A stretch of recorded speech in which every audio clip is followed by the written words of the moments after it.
વડાપ્રધાન મોદીએ ગઈકાલે હૈદરાબાદની રેલીની અંદર દેશને 2-3 અપીલ કરી અને એ અપીલની અસર આજે તમને બજાર પર આવતી જોવા મળી રહી છે। વડાપ્રધાને મુખ્ય 3 વાત કરી। પહેલી વાત કે સોનું 1 વર્ષ સુધી ના ખરીદો જો તમને જરૂરી નથી તો।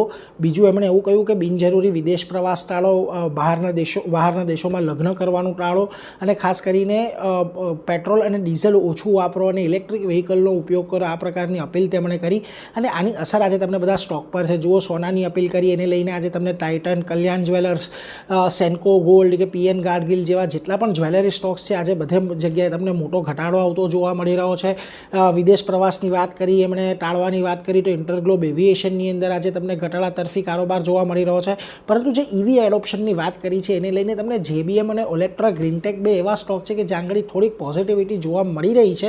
એટલે ખાસ કરીને વડાપ્રધાને તો એટલા માટે કહ્યું છે કે જે અત્યારે વૈશ્વિક પરિસ્થિતિ છે અને વૈશ્વિક પરિસ્થિતિની અંદર ભારતનું જે વિદેશી ભંડોળ છે એનો કદાચ વધારે ઉપયોગ ન થાય એના માટે અત્યારે વડાપ્રધાન દેશને અપીલ કરી રહ્યા છે। પરંતુ આ બધાની અસર જે સ્ટોક પર આવતી જોવા મળી છે, ચોક્કસથી આજે જ્વેલરી કંપનીઓમાં ખાસી એવી વેચવાલી છે।